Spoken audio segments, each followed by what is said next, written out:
If you've been with me for a while, you will hear me talk about the point of awareness. And I'd like to dig into that a little bit more. So, when people are virtually quote unquote unawake, what happens is that they have a singular point of awareness, meaning the reality that they perceive out of their eyes, typically speaking, is the be all end all reality. There is no other option.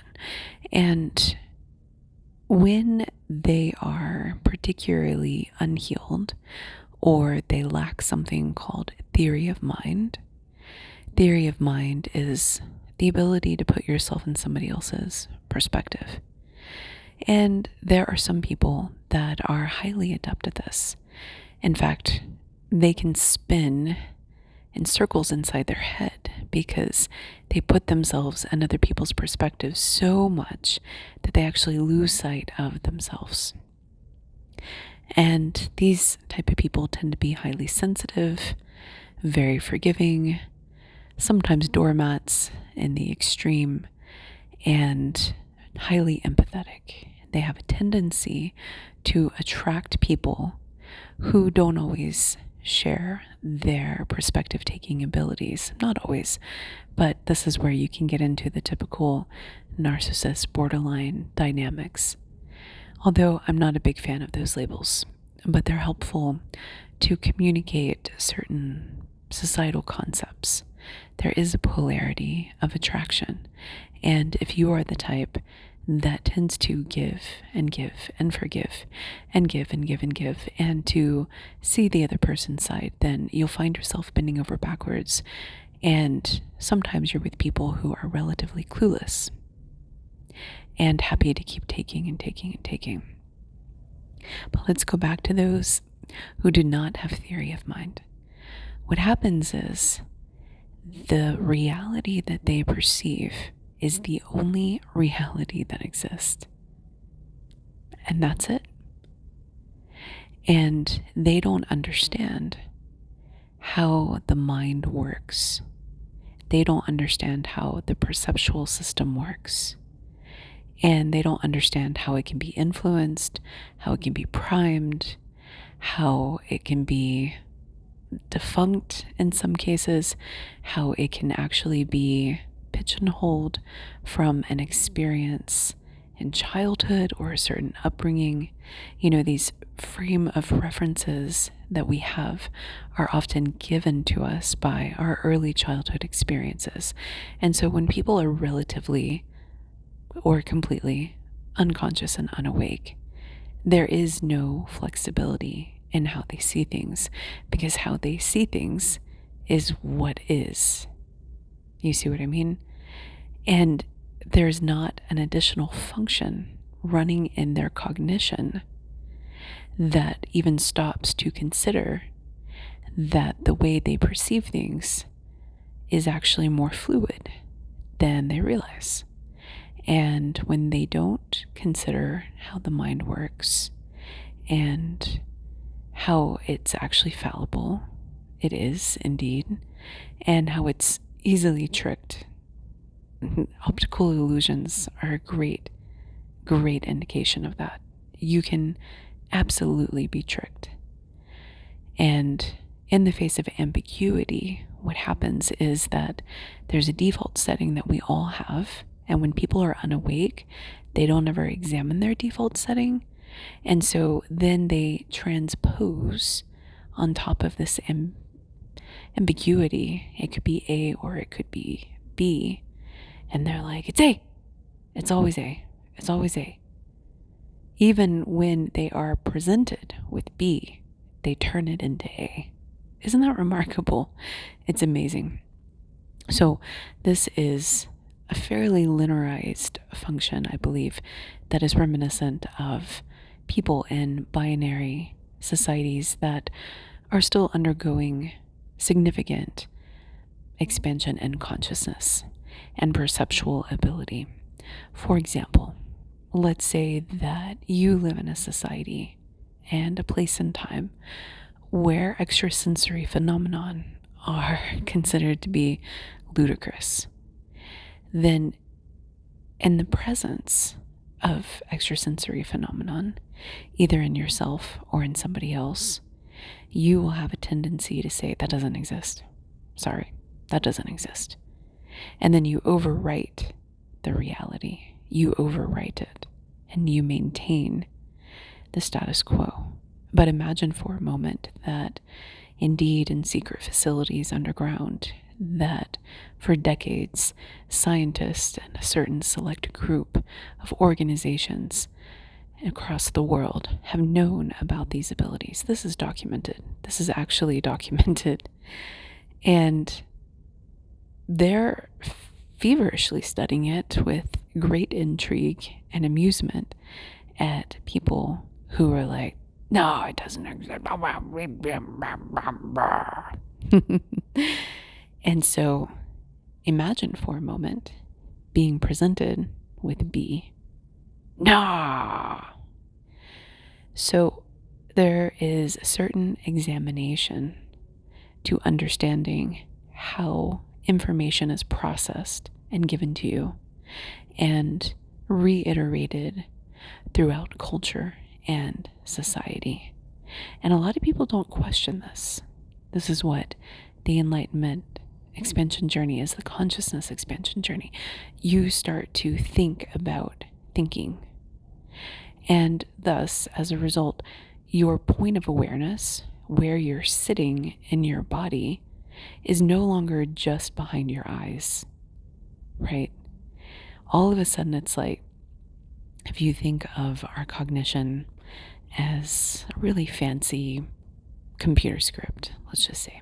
I'm not a programmer, but I find it analogous nonetheless. Imagine for a moment that you have an operating system inside of you and you have a program that runs. You actually have several programs that run, and it boots up every morning or whenever you get up. If you happen to be a night owl, it could be reversed, something like that. And so you have all of these functions that power on, just like a computer does, an old-fashioned computer.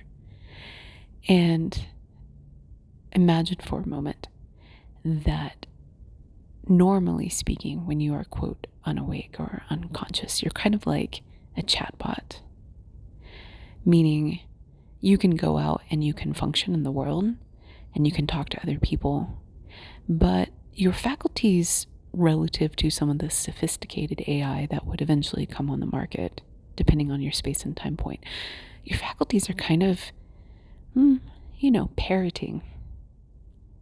And you see this actually. You see people parrot, especially kids. That's how they learn language, is that they start copying from their parents. And what you observe is that there's some people, especially before they are really awake, that they have the same conversations over and over and over and over again with a lot of people in their life. And everything kind of follows a script. It's kind of predictable, it actually is. It's like, oh, yeah, how you doing? Oh, I'm good, yeah. Yeah, oh, the weather, I know.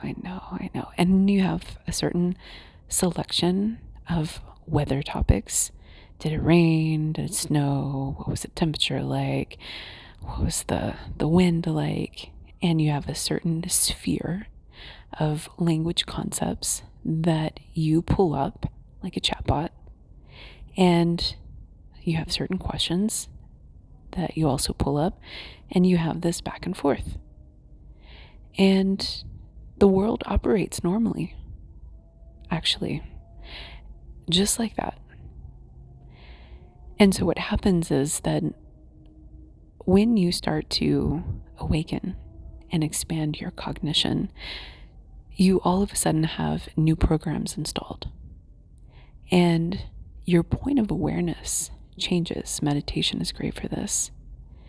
But you don't have to meditate. Actually, one of the first points of awareness that I added on to my little stack, my cognition stack, if you will, was in my 20s, when I intuitively knew that I needed to work on myself and I needed to observe my behavior and other people's behavior at this higher order function that I previously didn't have installed. And so I started really digging into that and intentionally creating thought patterns within myself. And this is what the personal transformation journey is about. You actually create thought loops. You don't get to change yourself without thinking differently, without seeing differently, and then behaving differently. And so you have to build in new programs and new thought loops or scripts for yourself. But to do that, you very first have to observe.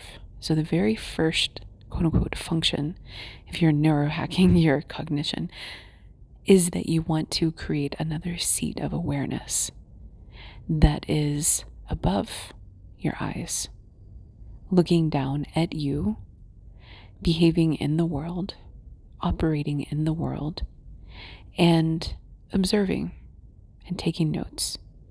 And then you want to unpack that later on, either by yourself, with somebody else. That's what I do in shadow work coaching almost exactly. If you find yourself triggered, or if you find yourself confused by why your reality keeps playing out in certain ways, then I'm your person to build new thought loops and to reflect them back to you and to help you go deeper with it and faster than you might otherwise do on your own. So now we have 2 points of awareness. The third one is the meditation one.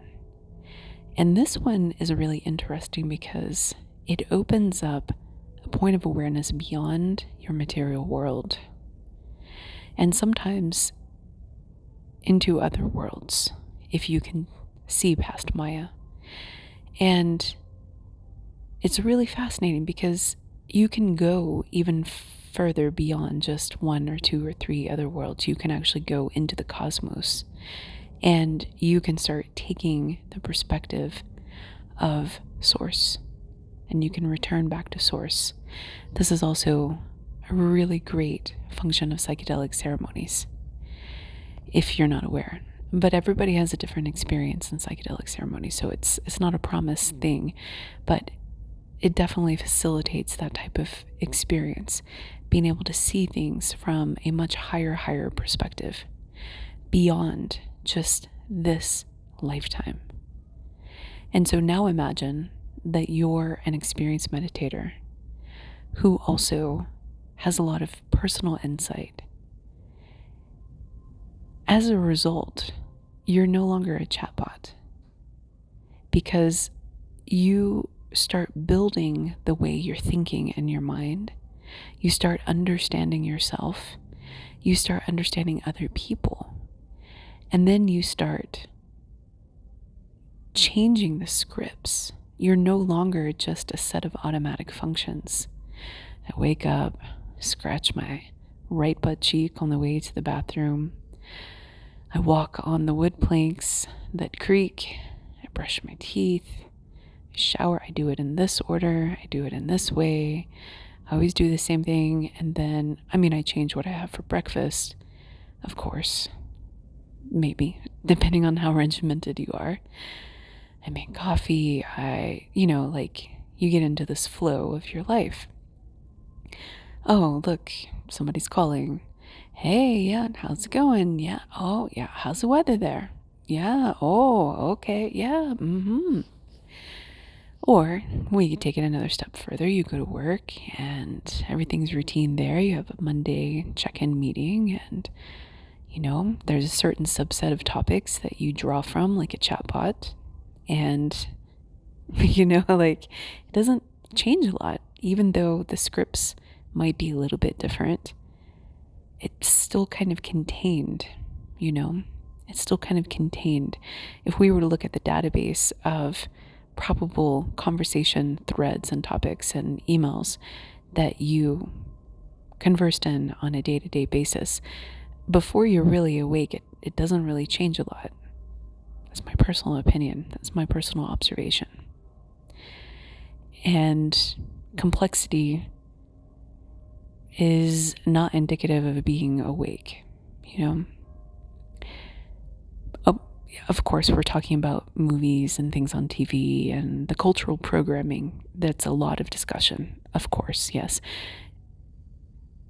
But the cultural programming follows the hero's journey, which is this repetitive cycle, you know, and sometimes there's some indie movies here and there, but, you know, it's like, it's programming, so it follows a predictive pattern, and those that step outside of the predictive pattern up until this date don't usually make it into the mainstream and don't usually break out of the algorithm cages or their niches, although sometimes they can.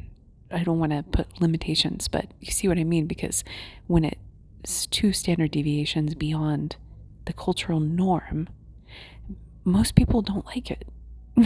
that's like statistics. They literally don't like it because it's too far out of the norm. And so as a result, what happens is that when you start getting into the world of consciousness and enlightenment, all of a sudden these new frontiers open up to explore. And you start breaking the scripts. You start realizing, like, F karma? Like, what is this karma thing? And then you start questioning everything. You're like, okay, what are these soul contracts? What is this divine plan? You start questioning the programming. You're like, okay, is it all love and light? Really? Or is there shadow in it? Because I've tried going around and loving and lighting everybody. And I have to say that depending on who I'm loving and lighting, it doesn't always work out well for me. Just saying, you know, like, so you start challenging the concepts of the status quo. You start expanding beyond. And then at some point, there's a fourth point of awareness. And this one is harder to verbalize because it's almost like you merge with another version of yourself that starts to integrate and level up all of the older versions of you. And this other version of yourself, this other being, this other whatever it is, right? It extends beyond space and time. And so then in your everyday life, you're connected with not only with the cosmos, not only with these higher order functions that you put online, but you start having conversations with other manifestations, with other entities, with other beings and other universes that are not necessarily part of your everyday getting up and going to the restroom, scratching your right or left butt cheek, and the floor is creaking as you do it. You know, like, it's something beyond. And as a result, the life that you have, in my personal opinion, is far more interesting. Far more interesting because the mundane is now infused with so much more information. And no longer does your life feel like a chatbot. Instead, when you run into chatbots, you're like, eek, ooh, I can't have a conversation with you. Yes, I can. Let me just put on the, yeah, how are you doing? Oh, I'm good. And then you run away as quickly as possible. So because there's a vapidness, you know, you start to see through the illusion of social interactions and you're like, this is all bullshit. We're all pretending. Where's the authenticity? It's like, okay, people are putting up shields. People are defensive. Oh, there's a trigger right there. Oh, look, they want to sleep with each other, but they're married. Okay. And hope they're feeling good about that decision.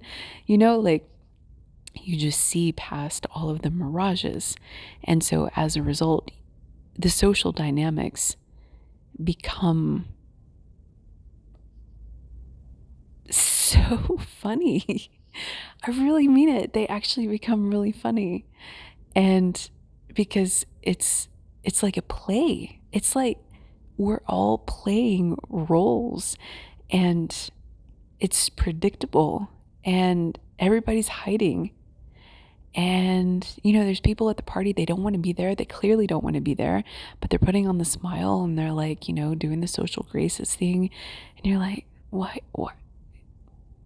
did you come? Because you have to.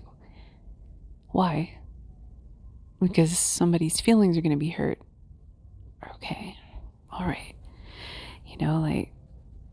You're grimacing. Like, you're literally grimacing in the corner and closed off. So, like, bad vibes.